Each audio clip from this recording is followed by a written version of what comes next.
आज की कहानी एक ऐसी रानी की है जिसे इतिहास ने जानबूझकर भुला दिया।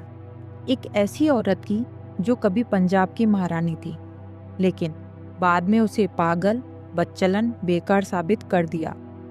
आखिरी महारानी हमें उस झूठे इतिहास के पीछे की सच्चाई दिखाती है। यह कहानी है रानी जिंदा कौर, सिख साम्राज्य के सबसे महान राजा महाराजा रणजीत सिंह की पत्नी और आखिरी महारानी। यह कहानी सत्ता की है, लेकिन इससे ज्यादा यह कहानी एक औरत की है जिसे पहले रानी बनाया गया और फिर सब कुछ छीनकर बेसहारा छोड़ दिया गया। रानी जिंदा कौर का जन्म एक साधारण परिवार में हुआ था। वह ना किसी बड़े घराने की बेटी थी और ना ही बचपन से रानी बनने का सपना देखने वाली लड़की। उसकी परवरिश आम लड़कियों जैसी ही थी, लेकिन उसके भीतर अलग ही तेज था। वह समझदार थी, सवाल पूछती थी और हालात को जल्दी समझ जाती थी। शायद यही वजह थी कि उसकी जिंदगी आसान नहीं होने वाली थी। जब उसकी शादी महाराजा रणजीत सिंह से हुई, तब वह उम्र में बहुत छोटी थी और रणजीत सिंह की उम्र उससे काफी बड़ी थी। यह विवाह प्रेम से ज्यादा परंपरा और परिस्थितियों का परिणाम था। लेकिन धीरे धीरे जिंदा कौर ने महल की दुनिया को समझना शुरू किया। लाहौर का दरबार, सत्ता की चालें, सरदारों की राजनीति और अंग्रेजों की बढ़ती नजर, यह सब वह चुपचाप देखती और समझती। महाराजा रणजीत सिंह की मृत्यु के बाद सिख साम्राज्य कमजोर होने लगा। एक के बाद एक उत्तराधिकारी मारे गए या हटाए गए। यह वह समय था जब साम्राज्य को सबसे ज्यादा मजबूती की जरूरत थी। उसी दौर में जिंदा कौर का बेटा दिलीप सिंह राजा बना, लेकिन वह बच्चा था और तभी जिंदा कौर मां नहीं रही, वह संरक्षक बनी। यहीं से रानी जिंदा कौर का असली संघर्ष शुरू होता है। वह पर्दे के पीछे रहने वाली रानी नहीं रही। उसने दरबार में बैठना शुरू किया, फैसले लिए और अंग्रेजों की चालों को समझा। यह बात अंग्रेजों को बिल्कुल पसंद नहीं आई। उनके लिए एक भारतीय औरत का सत्ता में होना सबसे बड़ा खतरा था। अंग्रेजों ने उसके चरित्र पर सवाल उठाए, उसे बदचलन कहा, उसे सत्ता के लायक नहीं बताया। धीरे धीरे वह रानी जो पंजाब की रक्षक थी, उसे उसके बेटे से अलग कर दिया। दिलीप सिंह को अंग्रेजों ने अपने कब्जे में ले लिया और जिंदा कौर को लाहौर से दूर भेज दिया।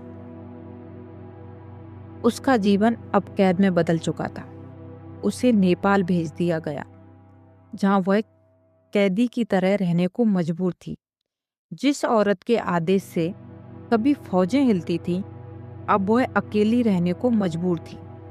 लेकिन वह अंदर से कभी हारी नहीं। उसका दर्द सिर्फ सत्ता का नहीं था, उसका दर्द एक माँ का था जिसका बेटा उससे छीन लिया गया। दूसरी ओर दिलीप सिंह को अंग्रेजों ने ईसाई बना दिया। उससे उसका धर्म, उसकी पहचान, उसका राज्य छीन लिया।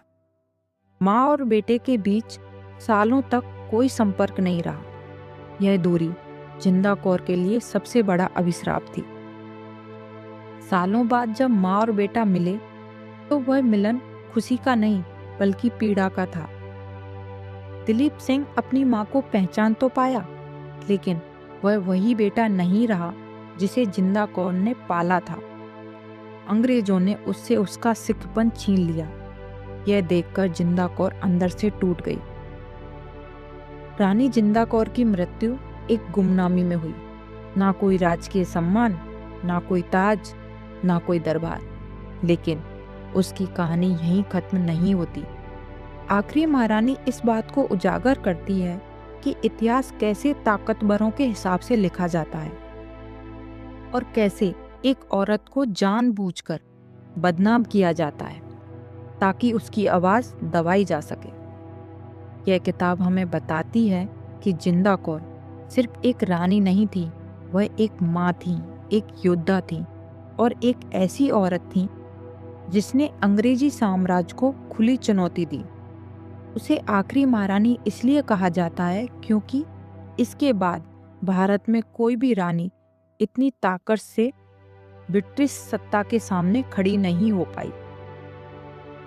आखिरी महारानी हमें यह सिखाती है कि आज़ादी की लड़ाई सिर्फ पुरुषों ने नहीं लड़ी, कई औरतें थीं जिनकी कहानी इतिहास से मिटा दी गई। रानी जिंदा कौर उन्हीं में से एक थी, शायद सबसे साहसी। यह किताब पढ़कर या सुनकर हमें यह समझ आता है कि असली हार मौत में नहीं होती, असली हार तब होती है जब किसी की कहानी छीन ली जाती है, और यही कहानी, यह उपन्यास हमें वापस लौटाता है।